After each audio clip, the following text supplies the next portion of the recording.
Okay, welcome to day 2 Fall Art Development series.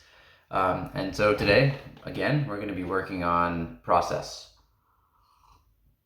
So just to recap for how I'm thinking about process is a 6-step process that I borrowed from Chris Legaspi from watching some of his videos. And it is starts with 2D construction of the drawing, moving on to a 3D construction, and then massing in or blocking in the shadow shapes, then massing in the shadow shapes. Then step 5 is refining any edges between the shadow and what is now would be, a 0 value, just the rest of the drawing. And then adding in step 6, finally the halftones. And yesterday I made a drawing focusing on this process and trying to kind of emphasize it. And towards the end of it, I made this issue of like, when I was in step 4 or 5, kind of like massing shadows and then also working on the edges, I started to get kind of drawn into the drawing, pulled into it, and I started working on halftones and even like kind of refining shapes and changing things in that way. And so in that way, I kind of broke down from the process a little bit. So in terms of practicing it and kind of ingraining this 6-step divided process, I would say did well on the first 4, but then wasn't the best practice for the last 2. So again, we're going to do a similar drawing. And this time focusing, specifically on keeping these 6 pieces separate from each other. And I just wanted to talk like a little bit about this like idea of deliberate practice. I think this is like a term that you hear a lot in the art world, at least like in the spaces that are kind of in these like online art communities like Proko, Chris Legaspi, Steve Houston. You hear them talking a lot about deliberate practice and what it means. And I'm kind of showing a little bit with this series like what it means to me. And for me, it means like when I sit down to work in my sketchbook, so I'm not working on, a final drawing, the final painting or anything like that. I am focused on 1, maybe 2 elements. So for example, if I sit down to a drawing session and what I want to work on is the block in. So just like, I guess what would be the 2D construction and the 3D construction in this process, or just kind of like laying in the drawing, but not adding any values, not adding any shading, any tone, anything like that. Then the deliberate practice would be to sit down and really emphasize that process and really be present and conscious going through those steps and really understanding, okay, what makes a good block in, what doesn't, what kinds of things should I include, what kinds of things shouldn't I include. If I'm worried on looking about like line value or something like that, then I should be focused specifically on, as I'm making my marks, like, am I focusing on how my line is coming in?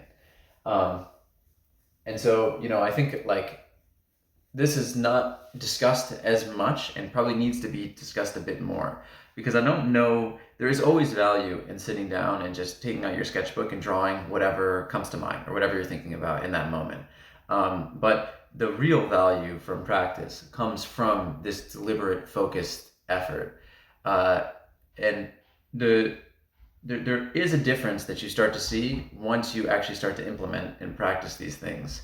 So for example, like, it's one thing to sit down to a portrait and just draw the portrait as best you can and just, try and sketch it in, try and go through some process, and okay, you practice a little bit, like some kind of coordination between the pencil and your eye, and there's some kind of link there that starts to form. But it's a whole other thing when you sit down and, like, in this case today, you can see I'm going to be trying to go through this 6-step process and really trying to emphasize something in the practice that is going to be ingrained in that I'm learning. So there's the kind of like this like subconscious level of, okay, a connection between, observational skills, the eye and the pencil, and making the marks and just getting more experience drawing under your belt. And then there's kind of like a higher level, like a more conscious level, which is, am I naturally ingraining in myself this 6-step process, so that when I at some point start to go to draw, if I want to tap into that, if I want to use that process, I don't even have to think about it. I can just be like, okay, I'm going to draw in this way, and naturally I go through these steps, 2D construction, 3D construction, block shadows, mesh shadows, edges, halftones. I don't even have to think about it in this way. It's just, as natural as the steps of walking, lift up left foot, move it forward, put down, right foot, so on and so forth. And so this is kind of like the way I think about these things. And so it's helped me develop a lot in certain areas. And we're gonna try, like, this is gonna be kind of the whole emphasis of the series. So I'll probably talk about this like 100 times. I'm gonna repeat myself over and over and over. But I guess that's what I kind of wanted to say about this idea of like what is deliberate practice to me, at least, and how you might want to think about it or implement it in your own work. And so I guess that's kind of about it. So without anything else, I guess we'll jump into a drawing again. I'm gonna mark down on my page. I'll write down at the bottom like what the steps are. So in the time lapse, you can kind of see which phase I'm in from the drawing. And I'm actually gonna take a reference. I'm gonna try and find a drawing by Chris Legaspi and then do a copy of that drawing. So I should be able to see his process in the drawing itself, which can kind of just add this extra layer of, more deliberate practice or better practice. And I'll even share afterwards. I'll share the reference image and everything like that, so people can take a look. Actually, I'll probably have it up on the screen while I'm drawing. Okay, great. So we'll talk again after the drawing.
Okay, so I just finished the drawing for today. In total, it's about an hour, maybe an hour and 10 minutes. And I worked on it just a little bit after the recording stopped, so I'll put the completed picture up on the screen. So in general, I would say actually decently successful drawing today in terms of what I was looking for, which was process. I feel that I really kept separate these 6 different steps of the 2D construction, the 3D construction, blocking the shadows, then masking the shadows, the edges, and then finally the halftones. And I think it's actually pretty obvious and like apparent in the drawing, and you end up getting this like really nice naturalistic effect. Like really can see like the rotation of the forms and the three dimensionality just by following this process and without having to think too much about actually rotating. I'm thinking a lot about form in the 3D construction phase, and actually I'm gonna do some practice series and some videos where we just think about 3D construction and practice 3D construction. So I won't go too far into that in this little monologue. But in general, I think, yeah, like I said, I think I stuck to the process pretty well, and the effect is pretty apparent. And when I compare what I drew to what Chris Legaspi drew, I think you can see that a similar process was used, which I think is kind of nice. So you can kind of understand how he went about this in the same way, how he likely started first with his construction, then blocking the shadows, massing them, and then finally putting in the halftones last. So actually really nice kind of practice to kind of emphasize this. This reference is really interesting because, so it's very cool. We have the drawing itself that Chris Legaspi did, and then I also have the actual raw reference photo that he used, which I'll also put up, which is really nice because you can kind of practice in a few different ways. You can draw Chris Legaspi's drawing and then look at the reference and understand the decisions that he made and how they're different. You can start by drawing the reference and then compare your drawing to how he interpreted the reference. Or you can just look at his drawing versus the reference directly and just make those kinds of comparisons. So it's really, really nice for this kind of like, studying of some kind of element. And I think like one way to do that is you can kind of look at those 2 things side by side and spot the differences. Okay, he did this, the drawing did this, etc., etc. But I think the best way to do this, kind of like in this idea that we're talking about today of deliberate practice, is to actually like really think about what he was trying to emphasize, or think about something that could be emphasized. So, for example, if I'm thinking about like the positioning of the head. So one thing that's kind of tough about this reference, if you draw it, and I think it's even obvious in my drawing, is that this is like a pretty difficult angle of the head. So it's not perfect in terms of, the anatomy is not perfect. I think there's like some drawing errors, some wobbliness, because this is actually like quite a difficult angle to draw the head from. And I think like when you look at the reference versus how Chris Legaspi drew it, you can see that he exaggerated the pose. So, she's more at this angle, and Chris Legaspi drew her like a bit more down, a bit more exaggerated. And I think this is really nice because I'm a guess that when he was drawing this, that was a deliberate thing he was trying to practice, was let's try and make sure we emphasize this idea that it really looks like somebody who's looking down, and someone who might be in like, I don't know, a more somber pose or more reflective pose or something like that. And so it's really obvious to see the decisions that he made and the exaggerations that he made. Also, this is an interesting reference because I've actually drawn this in the past without consideration of this process at all. So this was just me drawing it kind of in my old style, which did have some process in terms of, first doing a block in and then kind of attacking the darks and then moving to the lights, but not this deliberate 6-stage process. And I'll also put that up on the screen, and I can kind of see the progression or see the differences that are afforded by using this process. And for me, actually, now that I would say I've done about 15 sketches or so using this kind of 6-step process, and I'm really enjoying it. It could be the case that somebody tries it and they don't enjoy it and it doesn't give them the effect that they want. But for me, I can kind of see the difference between these 2 drawings, and I can feel the difference. And for my preference, in fact, some people might even prefer the other one, but I prefer this newer drawing that I just did and the effect that I get. So it's kind of nice to actually see the measure of that progression and understand kind of how this process has been kind of integrating into my style and into my work. Okay, cool. So I think that that's all I want to say right now for deliberate practice and for this process. I think so. There's some problems with the drawing that I noticed, which are things like I mentioned, like I need to practice just generally these kind of more exaggerated poses. So I will do some sessions where I deliberately draw, maybe only to the block-in stage of these poses that are more exaggerated, especially the down looking to the left pose, I think is like, or down looking to the right is a super difficult pose for me to draw at least. So doing some deliberate practice on like really trying to capture that effect and having a drawing where it looks like someone is doing that in a naturalistic way where there's no proportion errors, there's no drawing errors. Another thing I want to work on though is a little bit is like, I think when I look at my drawing versus Chris Legaspi's, I'm kind of pushing way too hard and I'm adding way too much weight to lines that I'm drawing, at least for my preference. So I think at some point I'll also practice some drawings where we really think about, the line weight and line width. And in fact, I might integrate some of those this week. So let's kind of see. So I think tomorrow what I might do, well, I'm going to decide tomorrow what I want to do. But these are some other things that I'm thinking about practicing beyond just thinking about process. All right, great. I think that's everything for today. And I'll see you tomorrow for day 3.